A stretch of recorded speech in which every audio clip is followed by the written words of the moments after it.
by celebrating life, by celebrating these incredible things we have around us, in a drop of water in the Baltic Sea, that gives me the energy to fight all my life for this.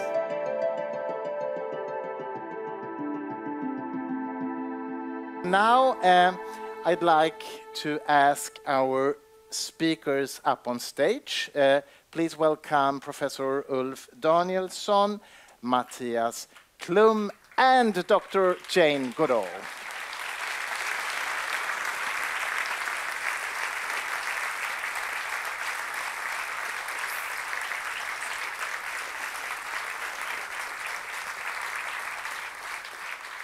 Jane? Yeah. Bra. And Mattias next to Jane here, and Ulf over there. And I see you brought your friend. Tell us about, okay, many friends, 3 friends. But tell the story about your big friend here. You told me earlier today. I think it's a beautiful story. Okay, well, Mr. H, this is Mr. H, named for an amazing man called Gary Horn. And I talked earlier about the indomitable human spirit. Gary Horn went blind at 21, decided to become a magician for some bizarre reason, was told it was impossible. The children don't know he's blind, and at the end he'll say, tell them and say, you know, something may go wrong in your life because we never know. But if it does, don't give up. There's always a way forward. And Gary does skydiving. Skydiving, can you imagine jumping out of a plane into pitch black? He does it, and he's just taught himself to paint. And in this book called Blind Artist, there's a portrait of Mr. H, whom he gave me 28 years ago. And he's never seen him, he's only felt him. It's an amazing portrait. He thought he was giving me a stuffed chimpanzee, and I made him hold the tail. And he said, oh, well, never mind, take him where you go, and you know I'm with you in spirit. So he's been with me to 63 countries. He's very famous. Very experienced. Yeah, Mr. H. Mr. H. But Dr. Goodall and Mattias, I'd like to start with the 2 of you. How did it happen that you started to work together? How did you meet? Well, first time, I don't even know if you recall, it was in Washington, D.C., a gazillion years ago, at the governor's house, the hotel, in the lobby. And I walked out, a young National Geographic contract photographer, sort of, I shouldn't say full of myself, because I was taking it too far, but, you know, pretty happy that I'd made it so far. And I walk into the lobby and I see, oh my God, and I saw you. So I walked up to you because I felt this is the chance of a lifetime. So I said, excuse me so much, I'm a photographer from Sweden. And you were, as you can all sense, such a warm, including and wonderful human being. And so obviously we then started to talk. Years and years and years later, this I know you remember, we actually lectured in Stockholm. And then we started to talk about a possible collaboration. And here we are. Here we are. And here you are, and now you collaborated on this particular book. What is the idea with this book? Okay, I take the first stab at it. Well, it was your idea. Well, okay, well, thanks for giving me all the credit. The thing is, having produced or made a number of books, 15 to be exact, usually sort of big, sort of coffee table-like books. It's not very interactive in a sense. I mean, if you're lucky, it's well received, and people might like it, and it's put on a coffee table, if you're lucky, if you make it sort of in the priority hierarchic system of people's homes. And then people might say, that's nice, I've seen it, I've read through it, flipped the pages a few times, and thank you so much. So this idea of making a calendar is the way where we include you, we include the audience in participating or collaborating with us in a sense, jotting down your own poetry as a garden calendar, as a reminder of loved ones, the birthday of loved ones, etc. And if I suggest that, I feel very proud and brilliant that I did. You did. I actually did. Okay, thank you. And then, given that we have this vast well of experience,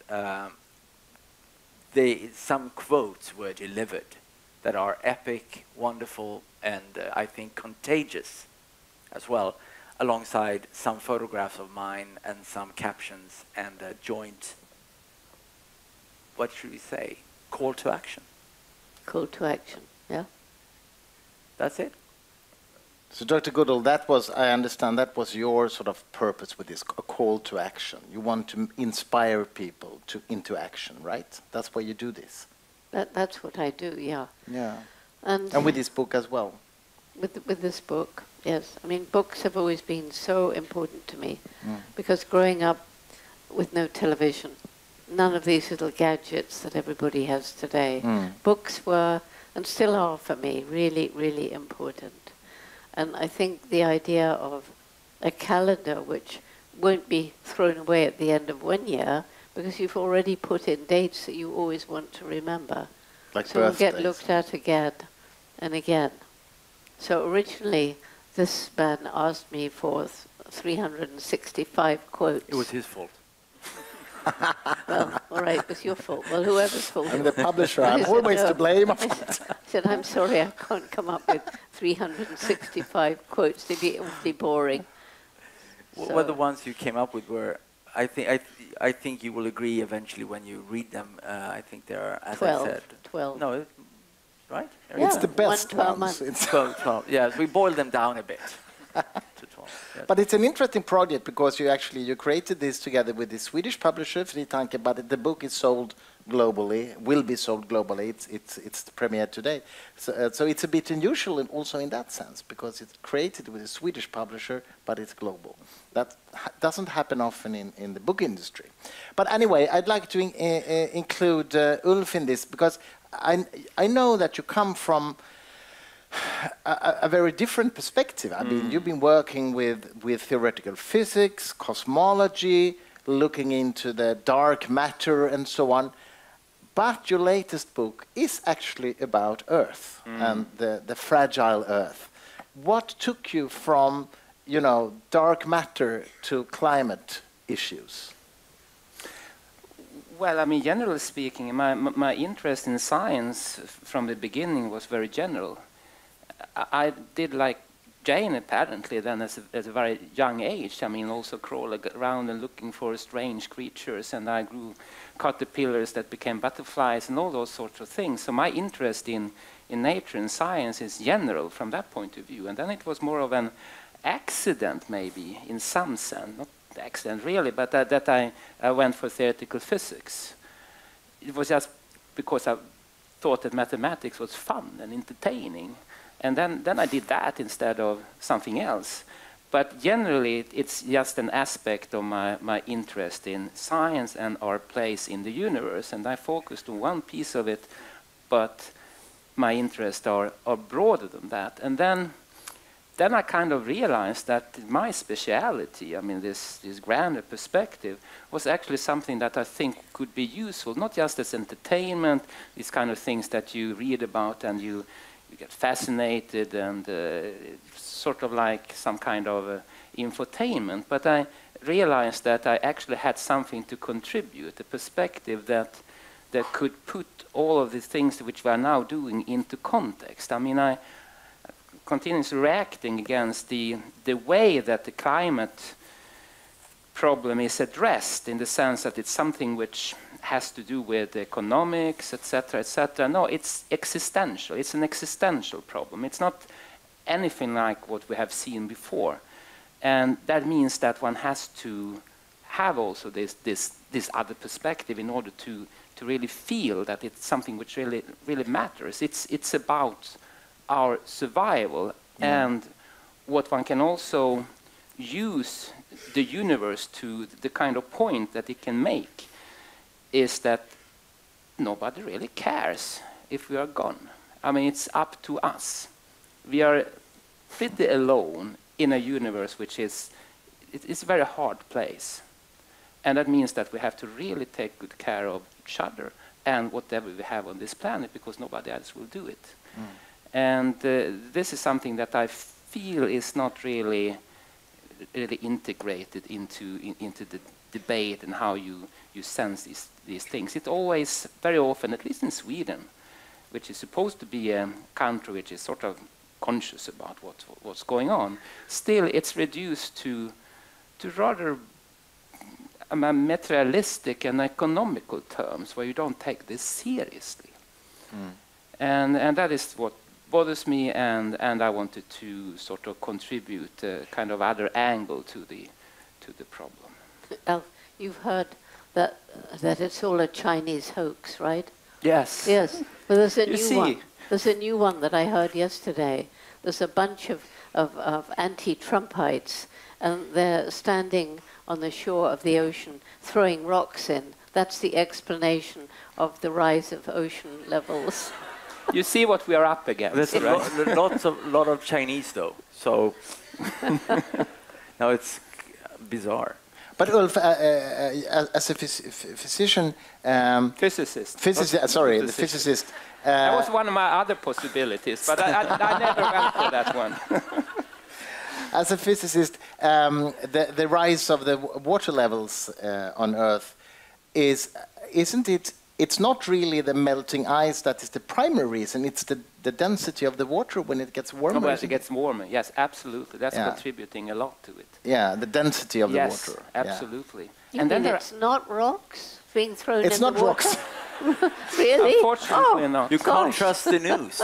And there are other strange things here as well. When the ice is melting on Greenland and Antarctica, even the reduced gravity from these big ice shelves is affecting the sea levels locally. So it's extraordinarily complicated and very, very interesting physics. And that's another reason for me to go into it. And when I wrote my book, even though it's a very gloomy book in a sense, it was such a joy to write, because it's so interesting what's going on. I mean, the history of the Earth, and even all these scary perspectives in the future, the sun growing hotter and everything will boil and we all will die. It's so interesting to try to understand all of these things. So it's entertaining in some rather weird way. It's entertaining at the same time. But then, of course, at the end, you have to come back to reality and realize that this is something that you have to do something about. But to use your curiosity along the way, not getting scared, but actually want to know more about the problem, actually getting pleasure out of understanding, even though there are things which ultimately are very dangerous. But this is my next question to all three of you. I mean, I don't want to be negative here, but I mean, how do you create policy changes? I mean, one thing is that you have dictatorship governments in the world. They care about corruption and power, probably, but also democracies. They care about being re-elected, obviously, every fourth year, as in Sweden. So, and these kinds of policy changes need to have a much longer perspective, generation perspective. How do you make even democratic politicians to take that kind of long perspective? I think that it's this astronaut, Edgar Mitchell, that I quoted. I think that he had the solution, really. And explain it once again. Grab a politician by the neck, put him out a million miles to space, and then say, "Look at this, you son of a bitch." That's what you said. It's not about trying to be nice and soft. It's about to tell about the reality. And I don't think that you should be afraid of being a little bit scary now and then. I'm an alarmist, and I stand by that. I mean, you don't even have to take them that far. No. You can actually take them in the middle of a palm oil monocrop, a wasteland, a politician or anyone, to see this barren land that goes on forever and ever and ever and ever. And even politicians will react. I have personal experience of that. So you don't have to take them out to space. It's a good idea, though. And then, okay, take them either into space. I think it's better, take them into the palm oil, or take them down under the sea to the destruction of the coral reefs. There's so many parts of the planet you could take them to and get them there and then say, do you care about your children? Well, yes, of course I care about. Well, do you really care about your children? Well, then what do you think their future's going to be if we carry on like this? Exactly. Yeah.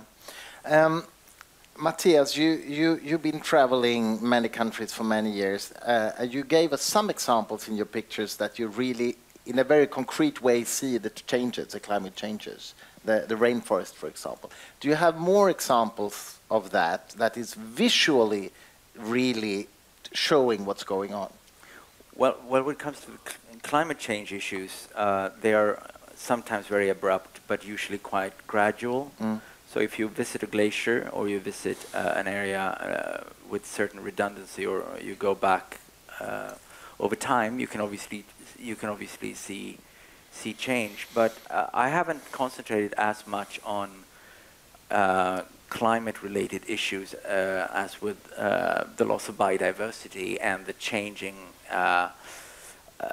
our incredible changes when it comes to landscapes and resilient ecosystems. And so I've seen that firsthand. I have lots and lots of examples of how we, you visit a rainforest area, for example, and a few years later it's gone. And but as you, Jane, explained, if you let it rest, if you let it come back, it's like giving your body a chance when you got a really severe flu. If you let it rest and come back, it will possibly come back and you will survive. So I've also seen remarkable comebacks from nature. There are many coral reefs right now that are in grave jeopardy. They are bleached, they're cyanide fishing, they're dynamite fishing, you have the eutrophication, you have the acidification, runoffs from logged over areas, suffocating the coral polyps, etc., etc., etc. There's just too many nasty things going on. But as soon as you let them rest, as soon as you let a fish stock or a species rest, it has a remarkable capacity of coming back. So some common sense would be nice, but unfortunately that is uncommon these days. Yeah, that's true.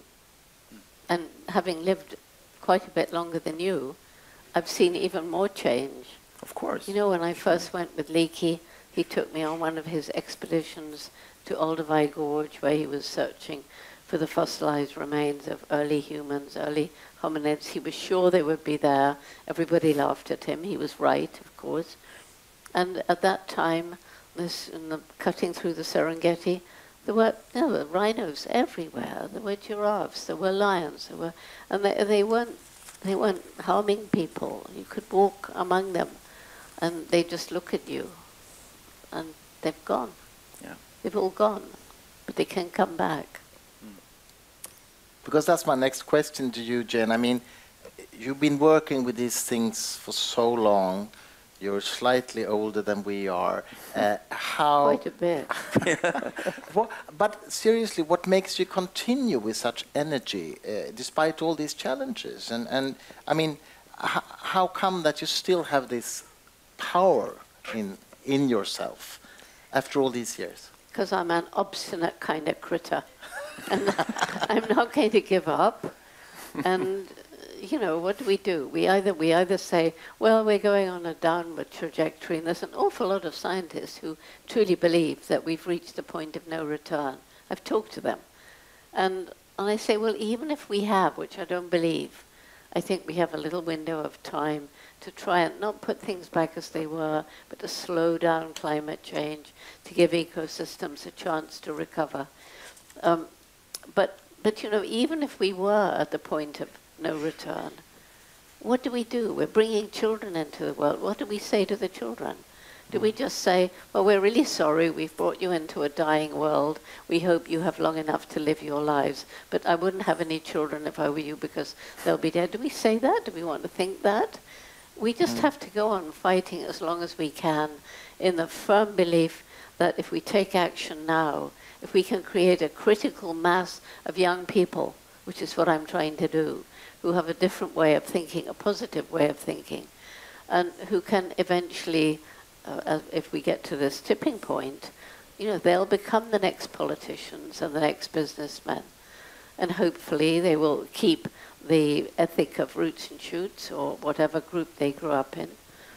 And you know, so I'm really hoping that the Roots and Shoots program will grow here in Sweden. It's the environmental humanitarian program of the Jane Goodall Institute. If we had light in the audience, I don't know why we have to talk into a black space. May we have some light? So if we can have some lights. We can see each other. Oh, yes. There we go. We've got the new Jane Goodall, well, a renewed life in the Jane Goodall Institute, Sweden. Can you stand up? You're somewhere here. Yes? Turn around and wave to everybody.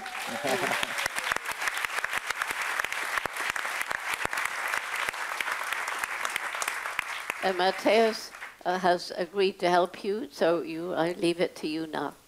I'll be not here. Can we start right now? In a moment. Ulf, I'd like to ask you, I mean, this is really, I'm not sure if this is right. I want to ask you if it is right, but I'm thinking like this. Science is becoming more and more specialized, of course. I mean, scientists are really, really experts on maybe more narrow subjects all the time, because you need that to go deeper and deeper. Is that a problem, do you think, for issues like this? I mean, should there be more collaboration between different scientific areas, like people like you, for example, working with biologists, chemists, psychologists? In different ways. Of course, there are certainly a lot of specific projects where you need knowledge from different areas in order to do something. I mean, there's a specific thing that you want to achieve, certainly. I mean, that's one thing. But there is collaboration also in a different sense. That is that people actually talk to each other from different disciplines. Even though it's not that you have a particular project that you want to do, but you get an influence from other sets of minds and other ways to view the world. And these kind of things is something which is very important and which does not occur, I think, as much even at universities now as it did before, because people are so involved in their particular niche. Yeah, they want to do this, you want to write these papers, you have to do that for your career, you have to get this money, otherwise you will not survive as a scientist, and you have little time to actually discuss in a broader way. Then, of course, there is various supposedly work across borders, but it's always things which you also do in order to get money, because it looks nice if you have these kind of collaborations. Then you can get grants. But just to sit around and talk because you're generally interested, you want to know more about a certain field, not because of you having some hope of writing a scientific paper, but just because of curiosity. That is something which is less of now, and I think also, which might be even worse, it's the same thing also with students at universities, that it's not going in the right direction, I would say. At least not in Sweden. But I mean, what can we do to make that different? I mean, we've been working together on conferences like that. We did a conference last summer called Limits of Knowledge, which was definitely interdisciplinary. Absolutely. And we're doing one next year on what is life, for example. But why doesn't this happen more often in the scientific community? It's competing with the time and money. You don't have time to do that, because then you will write fewer paper, and then you're less likely to get a grant for your research. So it's this pressure of time, a pressure which is much more severe now than it has been early, which means that a lot of originality is lost. And science is more like an industry, producing more and more of the same. So there is a deep danger here. It's a danger even for the civilization, that we are not using our minds in the best way, not the most efficient way. I mean, that it's not about efficiency; it's about originality and think in new ways, and see what nobody has seen before. And that is something which I think is under some pressure. Yeah. Jane, in the Jane Goodall Institute, are you trying to work with different scientific disciplines in this sense that Ulf is talking about? Well, with the Jane Goodall Institute, we try to be very holistic. Yeah. We have a very simple mission. We're trying to make the world a better place.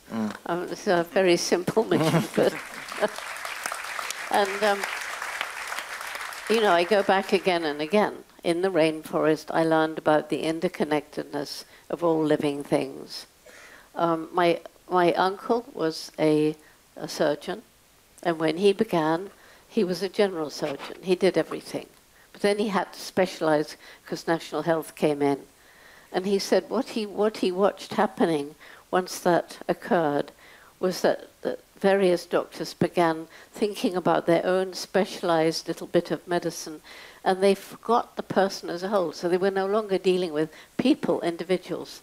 They were just dealing with their kidney or their liver or whatever it was. And he said that really doesn't work because this liver belongs to that person, and the way you treat the liver should depend on who the person is. So with the Jane Goodall Institute, we have 34 of them around the world. We have Patrick down here somewhere, who is the global chair of all the different 34 Jane Goodall Institutes. And we do deal with just about every aspect because Roots and Shoots choose their own projects. And that can be anything, as long as it's not violent, as long as it's not political. It has to be apolitical. So we deal with, I want to save all animals, but I can't work with all animals. But the kids can. So we have a wonderful movie that was taken of a group in America, and they're all out there at this gathering we had, and they've all got their placards out, and they're chanting, "Save our spiders, save our spiders, save our spiders." And they're passionate about the spiders. And so, this kid's passionate about lions and about chimpanzees and about orangutans and about butterflies. And every single thing I care about, there's groups of kids who care about them. I have a question for you, Mattias. I mean, in your work, I guess there is actually a question for all of you, but I guess it's a fine balance to be too alarmistic. I mean, if you talk about this in a way that people think it is too late, it can actually make a psychological barrier that, okay, I can't do anything, so I'll just go on as usual. How do you keep that balance so it doesn't have that effect? I think it's pretty hard, honestly, because I, for one, is a very passionate person when it comes to storytelling, and coming back also to the fact that scientists can be and perhaps should be more involved in this multidisciplinary approach. But it's not just about that. It's about packaging science, dispersing science, and implementing science. Trusting science and working with science. So as a storyteller and artist, it's very important to, one, get the science out there. And that can be alarmistic. That can be a tough reality. But at the same time, there's so much innovation, there's so much power, there's so much incredible stuff going on. For example, I did a National Geographic project with an absolutely crazy Hungarian herpetologist, a snake expert, Zoltán Takács. He sounds like Count Dracula when he speaks. Very weird, but super brilliant.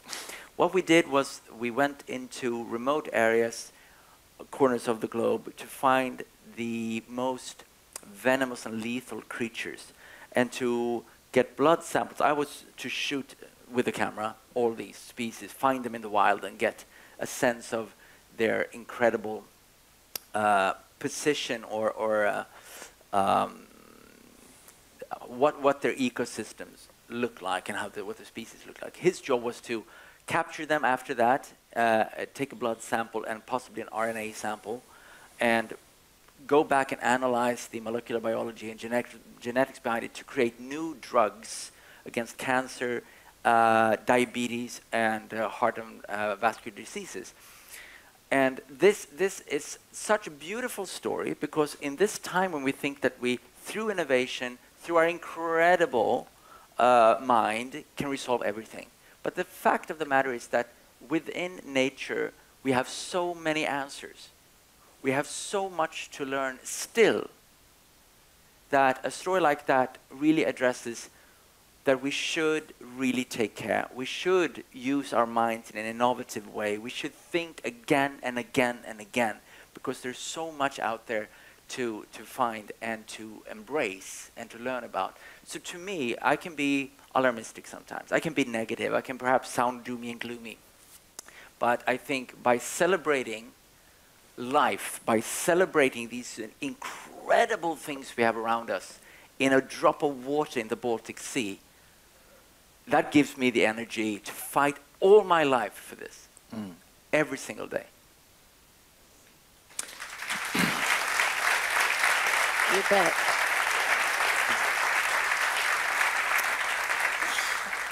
But I must ask you, all three of you, what kind of message can you give to a politician like Donald Trump? I mean, seriously, you need to change his mind. How to do it? It's probably no point. It's probably no point to give him a book, because he probably doesn't read anything, but he can watch pictures maybe. Or how do you do it? Well, you know, Can we send him somewhere? Somewhere far. To the moon? Yes, I don't know. No, but seriously. I meet various politicians, you know, on purpose, both sides of the thing in the US, particularly the US, bit in Africa too, but the US. And most of them, there's a connection, and you spend a few precious moments, because you don't have long, just trying to find some connection, which is really important to start with. And then you can have a conversation. But I don't think that I would be able to have a conversation with Donald Trump. I don't think I would find a connection. So I would say, if somebody said, would you like to meet Donald Trump? I would say, no, I wouldn't. Your strategy is instead to change the mindset of young people who will elect the next president, I guess. Yeah, but most politicians as well.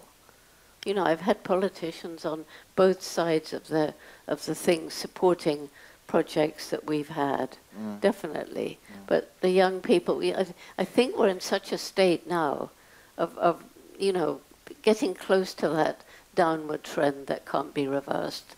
I mean, I'm sure you both agree, we're getting close to that point. We haven't reached it yet, but we're close. And so we need to approach the problem at every level. Children, young children, older children, university students, people out in their first jobs, politicians, parents, teachers, everything. And if we do it together, so that's what we're all about. Do you want to add something to Yeah, that? you were talking about balance. I don't think that every single person needs necessarily to be balanced. I don't think about that in that sense. I try to be honest with what I think. I mean, with my limitations, and still I draw these conclusions and I deliver them. And I'm not bothering whether I'm balanced or not. Maybe someone else is counterbalancing me. I don't know. But I think that honesty is the important thing, and also that one shouldn't be scared that the problem is difficult to solve. In fact, it's the difficult problems that are the most fun to solve, the most challenging and most rewarding if you manage to solve them. So, in fact, you should also be inspired from these difficulties and see that you have a chance to save the world because it's in jeopardy. So would you try to do it. Would you want to meet Donald Trump?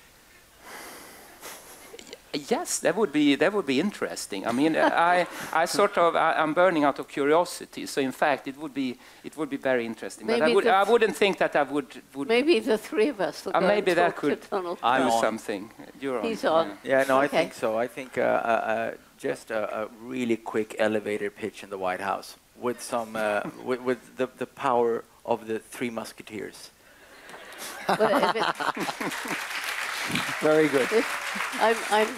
I'm told by people who know him that if it's longer than quarter of a minute, you've lost him. I know, but it's a very quick elevator. We just have to... 5 seconds each. Okay, let me ask you one last question before we end. I mean, what is, we talked about all these problems now, but I'd like to ask you, what is your real hope for the next 20 years? You talked a little bit about that in your speech, but I want to hear it from the three of you. What are your hope for the next 20 years? Where are the solutions? Where are your hopes? You can start off. Yeah, I think that the solution is not in technology or innovations and so on. That's one part. It's important. It's in the mindset. And I think that actually there has to be a change in the economic system. It's on that level. I mean, we cannot continue with the kind of system that we have now, which is encouraging to destroying the environment. And whatever the politicians are saying, the system that they at the same time is promoting is driving in the opposite direction. So as a citizen, you get opposing messages which don't go together. One says one thing, but one has an economic system that promotes something totally different. This has to change, otherwise nothing will happen. Mattias? Well, I believe in humans in spite of everything. I might be. I have had cerebral malaria, so I might be a bit. But I do believe in the powers of us bridging the gap between our hearts and minds. And I also believe that the future consumers, I agree, we cannot trust solely on innovation and new strategy and green entrepreneurship. A circular economy, a more circular economy obviously is key. But also the fact that young people increasingly, thanks to social media, etc., will be so linked to both the superficial false world, but also to reality. And I see increasingly that people are not just saying that it would be nice if my department store or if my bank or if my insurance company would have this as an alternative, a more sustainable. No, they will demand it and they will choose that company. And that's happening already. That's why we see the writing on the wall. We see big corporations investing huge amounts of money in this mind shift, which also triggers the more circular economy. It's happening too slowly, but I for one see it very clearly. And I think that is the mindset and that movement. It needs to be a movement, and that is taking off, but too slowly, I think. Could be another kind of tipping point. Yeah. And I completely agree. And I What's your think one big problem is the fact that the media always reports the gloom and the doom and the violence and the that's the stuff they think people want to read. And I'm sure if there was a way of measuring every human being on the planet, that the number of people who are decent, honorable, law-abiding, loving, kind, etc., they'd be way more than the bad. And I would say that I don't know what percent of the kind of opposite are because they've had a lousy education, a lousy childhood. They haven't learned. I mean, why was Trump elected?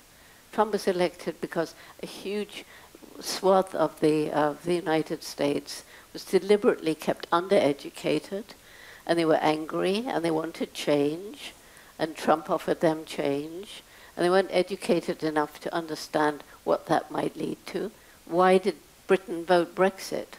Just because they listened to the people who said, well, if we don't vote Brexit, we'll be overrun by immigrants and stuff, and they listened to that. Do you know what the most frequent question, the most frequent question the next day on Google after Brexit. What is the EU? This is true. I'm not making it up. But you know, so that I think half the people who we might label, I don't know what to call them, bad, but you know, if we've got good one hand, what's another word for them? I think it's because they're not educated, not through their own fault, or they've had bad homes, or you know, they grew up in a family that took drugs or drank or were out of work. But most people given a decent chance would be decent people, don't you think? And so that's what we have to, that's, you know, with Roots and Shoots, we work at all levels of society. We work with refugees, we work within inner cities, we've even got groups in prisons. So to try and help people believe that they are important, that they matter, that they have a role to play, and once they get that, then they take off. Then they have faith in themselves. So my hope is in the youth, the young people. Thank you so much.